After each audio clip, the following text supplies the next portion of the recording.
Aquellos partos de Venus, las peleas de los titanes, la crianza de Júpiter, los engaños de Rea, la prisión de Saturno, la rebelión de los gigantes, el hurto de Prometeo, el laberinto de Dédalo, los trabajos de Hércules, la muerte de Pito, las asechanzas de Hercio, el dibujo de Deucalión, los celos de Juno, el robo de Helena, el rapto de Proserpina, la batalla del Sol y de Neptuno, la locura de Adamante, los ojos de Argos, los hechizos de Medea, la muerte de Agamenón, la venganza de Clitemnestra, la peregrinación de Ulises, la pena de Tántalo, el vellocino dorado, la descendencia de Baco y de Sémeles, los amores de Eneas, el juicio de Paris, los enigmas de Edipo, las transformaciones de Cástor y Pólux, de Dafne, de Europa, de Fedra, de Ariadne, de Pasife, de Dédalo, de Ícaro, de Glauco, de Atalante, de Píramo y Tisbe, y aquellos centauros y sátiros y silenos, y otras 1000 mentiras que cansan, de las cuales algunas son tan recibidas por el vulgo que las tienen por verdades, y aun algunos humanistas hacen tanto caudal de ellas y se fatigan tanto en explicallas como los sanctos teólogos en explicar las versiones y profecías de Daniel o del Apocalipsis.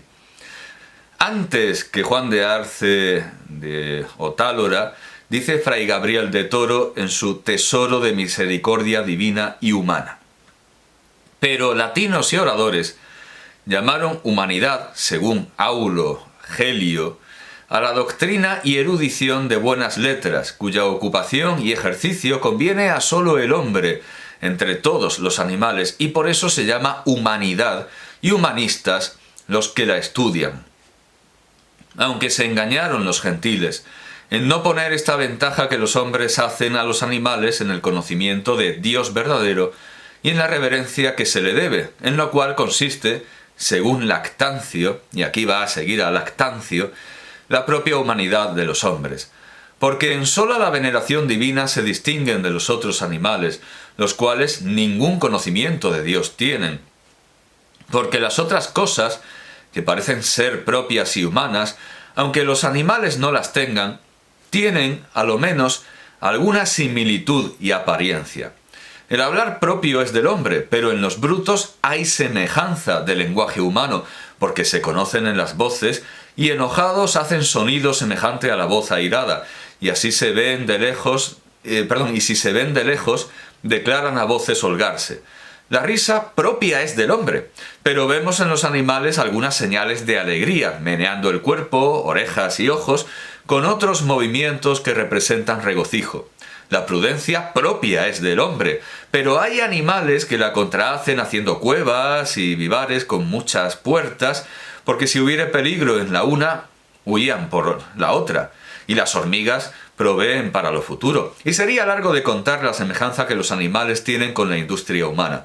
Pero solo el conocimiento de Dios y la veneración que se le debe no se halla en los brutos, rastro, o sea, del conocimiento de Dios y de la veneración que se le debe, no se halla en los brutos rastro ni sospecha de ella. Y quien no la tuviese no tendría naturaleza de hombre y debajo de especie humana viviría vida bestial. Hasta aquí es de Lactancio. Lo dice el propio Fray. O sea, no es que yo haya hecho la colación de las fuentes. Lo dice el propio Fray Gabriel de Toro. Hasta aquí es de Lactancio. De manera que la propia humanidad se llama el conocimiento de Dios. Letras y libros de humanidad y humanistas los que tratan de cómo Dios será conocido y reverenciado. Por lo cual, el primero que en la Escritura Sagrada invocó el nombre del Señor se llamó Enós, que quiere decir verdadero hombre, según pondera Veda. Porque la humanidad verdadera consiste en reverenciar a Dios y reconocerle por tal.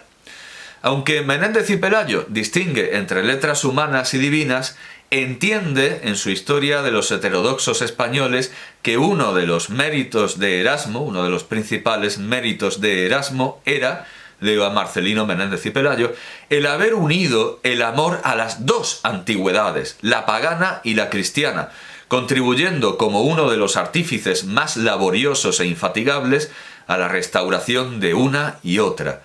Con la misma pluma con que traducía a Eurípides y a Luciano, interpretaba el Nuevo Testamento y corregía las obras de San Agustín y San Hilario. Sus servicios a la ciencia escrituraria y a la patrística son indudables y mucho mayores que los que prestó a las humanidades. Pero claro, así lo explica Menéndez y Pelayo, pero los santos padres también eran humanidades para el humanista cristiano Erasmo de Róterdam, Desiderio Erasmo de Róterdam.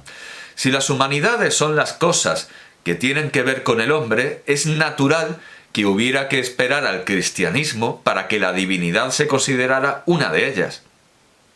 La divinidad en el paganismo está muy lejos del hombre, ya sea la religión popular, la de los poetas o la de los filósofos, de las que habla Varrón y que toma Cicerón, y que me parece que sin citar nunca a Varrón, de alguna manera también adopta, al menos formalmente, como tricotomía Gustavo Bueno, quien recuerda a propósito de las humanidades que son, leo a Bueno, asuntos que tenían que ver con las artes quae ad humanitatem pertinent, como decía Cicerón en su defensa del poeta Arquías, o Arquías, Arquías con la pronunciación griega.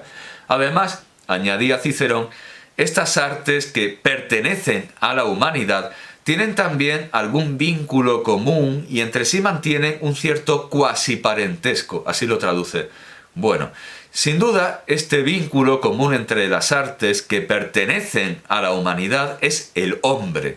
Pero el hombre, a su vez, no puede entenderse como una realidad absoluta, como si fuera el acto puro, el dios de Aristóteles, siempre habla Bueno.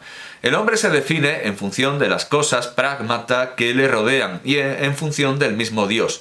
Protágoras ya había afirmado que el hombre es la medida de todas las cosas. Claro, estos son, junto con la cita de Terencio Homo sum nihil humani me alienum puto, las definiciones rápidas por las bravas de lo que es el humanismo, aun siendo la frase de Terencio, desde luego, algo sacado de contexto y es una frase humorística, pero también el cogito ergo sum está sacado de una obra humorística, de una comedia, está sacado de Plauto, está sacado de Sosias, que ve a sus socias, Sosias ve a Sosias y tiene que pensar que él seguirá siendo Sosias porque piensa. Bueno, pues también de una comedia de Geautontimorúmenos está sacado lo de Homo sum nihil humani me alienum puto. Soy hombre, nada de lo humano considero que me sea ajeno, creo que me sea ajeno. Esto es la respuesta a cuando él se interesa por la vida privada de alguien y éste le contesta, ¿y a ti qué te importa? ¿Y a ti qué te importa? Soy hombre, nada de lo humano me es ajeno. Bueno, pues igual origen cómico tiene el cogito ergo sum. Bien, tenemos Homo sum nihil humani me alienum puto, tenemos esto de las cosas quae ad humanitatem o humanitatem, claro, algunos aspiran pertinent, y tenemos, por supuesto, la frase de Protágoras de que el hombre es la medida de todas las cosas. Esto es la definición del humanismo a grandes rasgos y con trazos gruesos y generales, pero no por ello menos válidos. El hombre es la medida de todas las cosas, según Protágoras, lo que habría la posibilidad, dice Bueno, de entender a las cosas o a los dioses mismos como envueltas por el hombre. Aunque Platón ya sea, claro, de los dioses, pero depende. Luego, claro, en la antigüedad, por supuesto, tenemos esa interpretación relativista de la divinidad de Genófanes de Colofón, que dice que, claro, los pigmeos tendrán dioses pigmeos y si los leones tuvieran dioses, pues tendrían forma de leones, evidentemente. Suponiendo, claro, ahí lo que tenemos es efectivamente dioses a la medida del hombre, pero Genófanes de Colofón interpreta que, por supuesto, la medida del hombre no es universal y que los leones tendrían dioses a su imagen y semejanza también, harían sus dioses a su imagen y semejanza. lo que habría la posibilidad, dice Gustavo Bueno, de entender a las cosas o a los dioses mismos como envueltas por el hombre, aunque Platón ya se había enfrentado a esta interpretación, suponiendo que el hombre, más que medida, era la unidad de medida de todas las cosas. ¿Y qué es entonces el hombre que está implicado en las humanidades de Cicerón?, se pregunta Gustavo Bueno.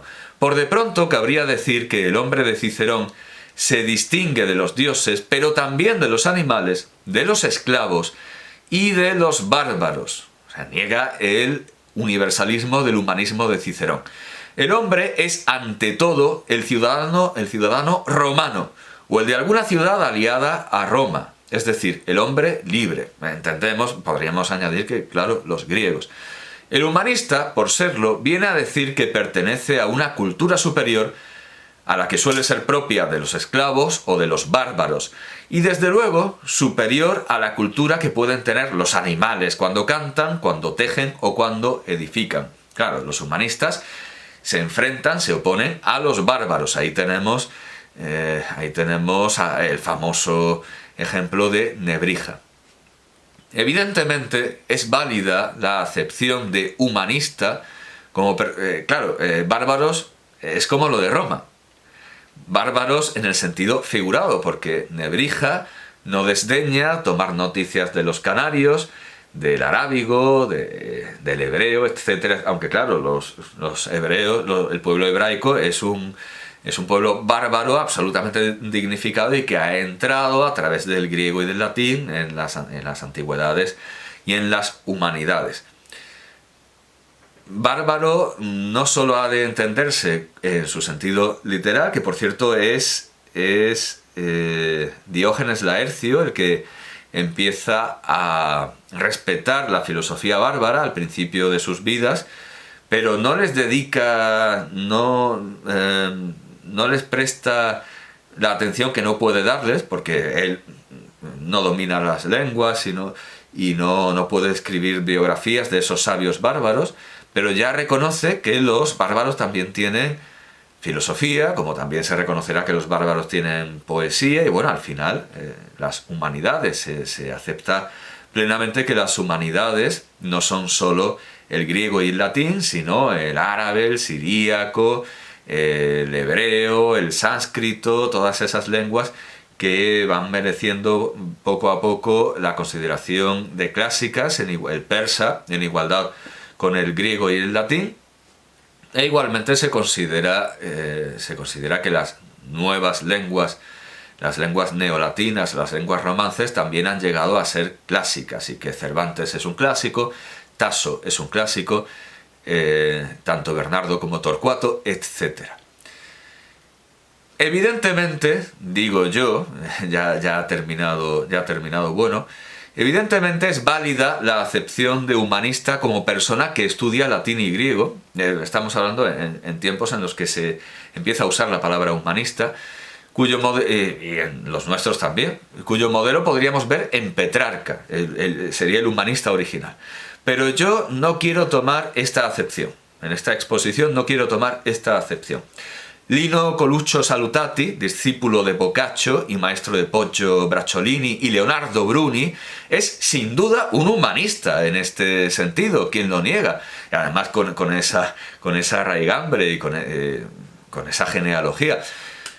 Lo es, pero entiendo que no lo es, que lo es en ese sentido, pero que no lo es en sentido absoluto, sino todo lo contrario. A un humanista, cuando airado, le pregunta a Ser Andrea di Conte: ¿qué me puedes amar si odias a la patria? Y le dice: veo que ignoras cuán dulce sea el amor a la patria. Si por protegerla o aumentarla hiciera falta, ¿no te parecería penoso ni un grave crimen cortar la cabeza paterna con un hacha, descuartizar a los hermanos, sacar un aborto del útero de la esposa con la espada? Entiendo que es Giovanni Pico de la Mirandola el que define el humanismo cuando hace decir al artífice, es decir, a Dios, en su Oratio de Hominis o de Hominis Dignitate, lo siguiente: nec certam sedem, nec propriam faciem, nec munus ullum peculiare tibi dedimus, o Adam. ut quam sedem, quam faciem, quae munera tute optaveris, ea pro vuoto, pro tua sententia habeas et possideas. Definita caeteris natura intra praescriptas a nobis leges coercetur. Tú, nullis angustiis coercitus, que es asombroso, pero usa la misma, está diciendo lo mismo que va a decir luego Sartre en el existencialismo, es un humanismo, pero lo está diciendo tratando las mismas palabras. Por supuesto que Sartre juega de manera distinta con ellas, pero también habla de la angustia. También habla de la angustia, Pico de la Mirandola. Pro tu arbitrio, in cuius mano te posui, tibi illam prefinies, medium te mundi posui, ut circumspiceres inde commodius, quicquid est in mundo, nec te celestem, neque terrenum, neque mortalem, neque immortalem fecimus, ut tui ipsius quasi arbitrarius honorariusque plastes et fictor, in quam malueris tutte formam fingas. Poteris in inferiora quae sunt bruta degenerare, poteris in superiora quae sunt divina ex tui animi sententia regenerari. Es decir, el hombre está capacitado para hacer lo que quiera y desde luego no tiene esa angustia que luego recupera y de la que habla Sartre. Y puede convertirse en lo que quiera. Puede ascender al mundo de los ángeles, puede descender al mundo de los animales, de los brutos, puede ser lo que quiera. Y no hay nada que lo limite de modo definitivo. Este principio llega hasta el humanismo de Sartre, con dos diferencias fundamentales. La primera es que su humanismo es ateo, con lo que parte del problema... parte aceptándolo del problema dostoyevskiano de que si Dios no existe, todo está permitido. De ahí se deriva la segunda diferencia, y es que al no existir una esencia de lo humano a la que aspirar, o a la que unirse, porque claro, los humanistas creían que había una prisca filosofía, una filosofía primigenia, lo cual los conecta desde luego con unas antigüedades no grecolatinas, egipcias, etcétera, porque ellos, claro, valoran muchísimo a Hermes Trismegisto, que supuestamente es una traducción del egipcio, aunque bueno, es un texto muy tardío, muy reelaborado, muy fundido, pero claro, ellos admiten que hay sabios bárbaros, aunque les llegan a través de la lengua griega, a través de las lenguas clásicas y también del latín, a pesar de que les llega a través de ese mundo humanista grecolatino. Los humanistas como Pico, pues por supuesto que admiten que hay sabios bárbaros y a los que se puede llamar humanistas y que pueden indicar cuál es la esencia de lo humano a la que hay que aspirar. Bueno, Sartre no considera que exista esa esencia, el ser humano solo tiene existencia y luego ya si eso puede intentar forjarse una esencia, pero nace sin esencia, existe y luego ya se tiene que hacer su esencia. Al no existir una esencia del humano a la que aspirar, cada cual, al tener sus propias aspiraciones, complica en ellas, ya lo hemos visto, a todos los demás, como en esos proyectos personales de los profesores de secundaria que acaban complicando contra su voluntad a alumnos, padres y a otros profesores. Y está todo el instituto y los familiares de los familiares de los alumnos recortando figuras de papel o la tontería que se le haya ocurrido al profesor con iniciativa y al profesor progre y con, ¿cómo se llama? Con innovación pedagógica. Dice Sartre, y si quiero, hecho más individual, casarme, tener hijos, aun si mi casamiento depende únicamente de mi situación o de mi pasión o de mi deseo, con esto no me encamino yo solamente, sino que encamino a la humanidad entera en la vía de la monogamia. Así soy responsable para mí mismo y para todos, y creo cierta imagen del hombre que yo elijo. Claro, porque, insistimos, no hay una imagen esencial del hombre porque no hay un Dios que haya hecho al hombre a su imagen y semejanza. Y creo cierta imagen del hombre que yo elijo. Eligiéndome, elijo al hombre. Buen disparate es este, que no se da en sistemas como el hinduista, en el que se reconoce que cada cual tiene su dharma, que puede ser contradictorio con el de los demás. Y tampoco se da entre quienes niegan el humanismo precisamente por ser ateos y negar una esencia universal de lo humano, como Gustavo Bueno, que simplifica el problema de Sartre. Aunque por sus intereses, erudición y visión del mundo como un todo interconectado, Gustavo Bueno resulta ser un humanista en el sentido precristiano.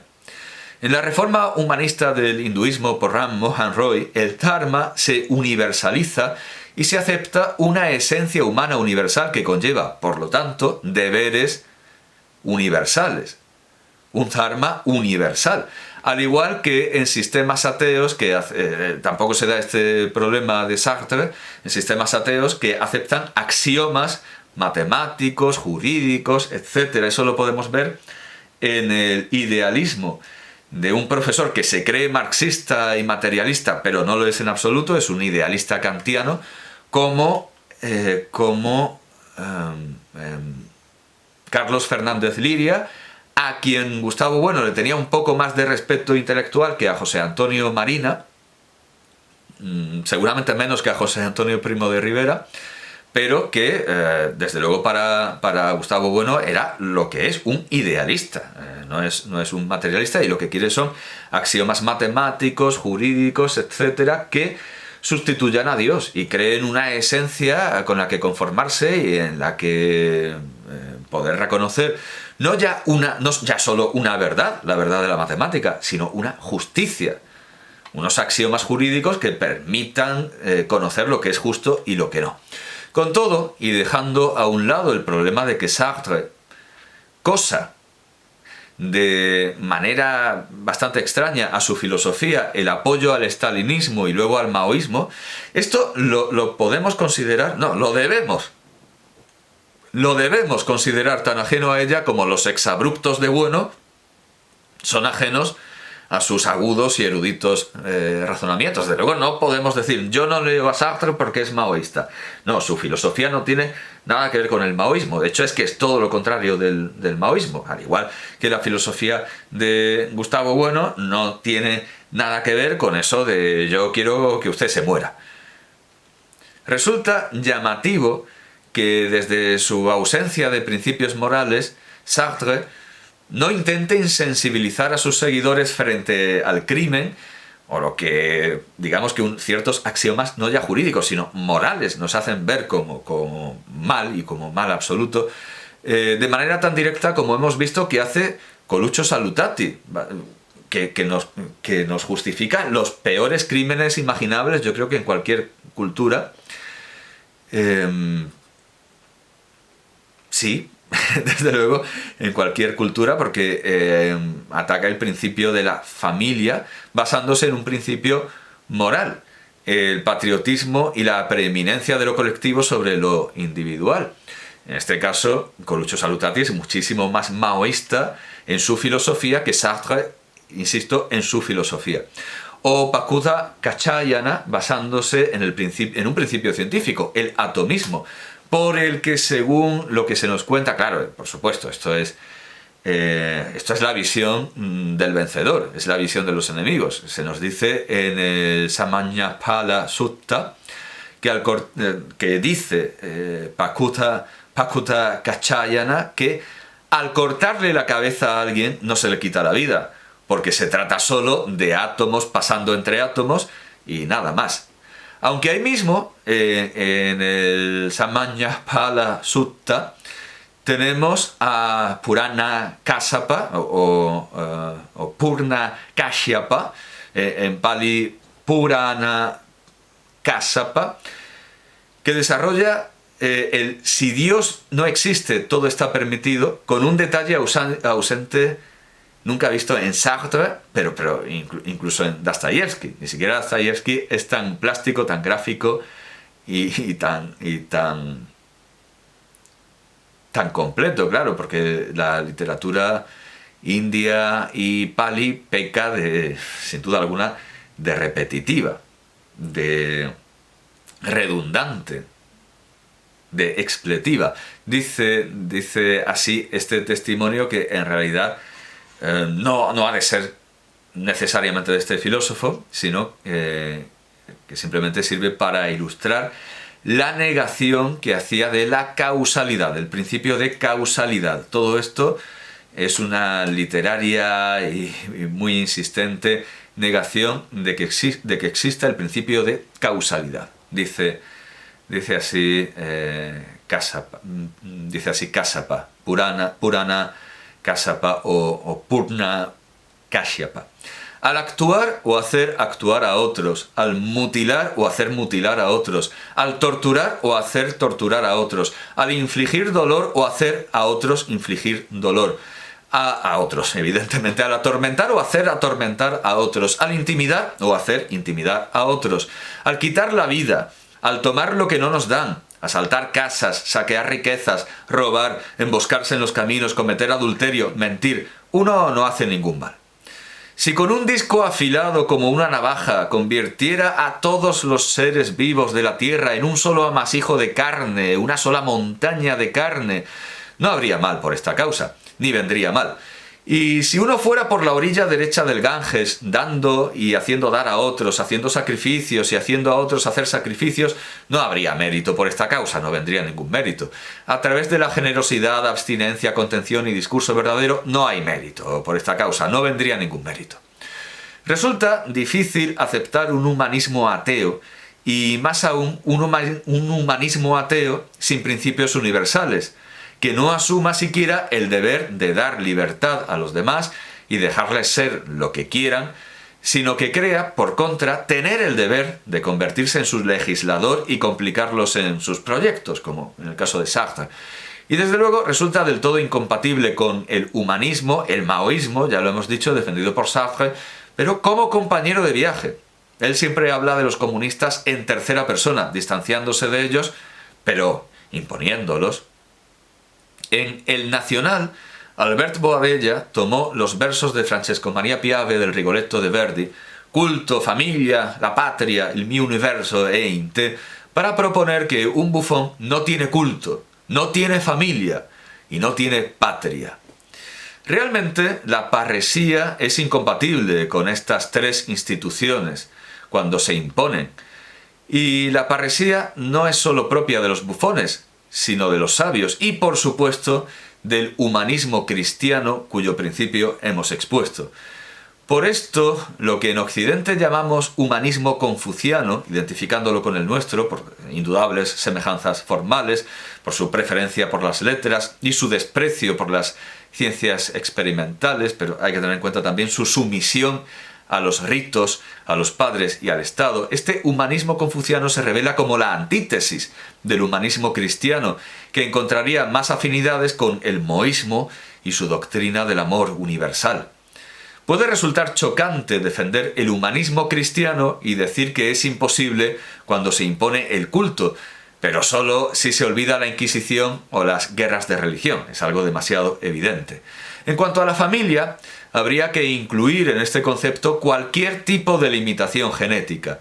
El humanismo exige no dejarse determinar por la raza ni por el sexo. El ser humano, homo, no ha de ser lo que le digan que ha de ser por tener tal o cual RH, esta u otra pigmentación o cierta tipología craneana.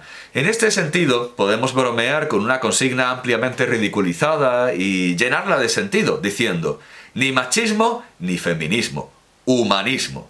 O ni machismo ni feminismo, hispanismo, entendiendo que las leyes españolas bastan para proteger a todos los sexos y evocando a la vez las figuras de Juan Latino o de Beatriz Galindo, la latina. Pero también consideramos las limitaciones sociales, empezando por la ausencia de privacidad, que tiene mucho que ver con la dependencia económica. Hasta las abejas tienen más privacidad que muchos humanos de ayer y de hoy. El enemigo más evidente del humanismo es la patria, cuya vigilancia se suma a la de la familia y la sociedad. Solo los ricos se pueden permitir el lujo de no tener patria, dice Vox, citando a Ramiro Ledesma Ramos. Lo ideal sería que todos fueran ricos, que todos tuvieran su propia celda de bienestar, seguridad y privacidad y no tuvieran que mendigar protección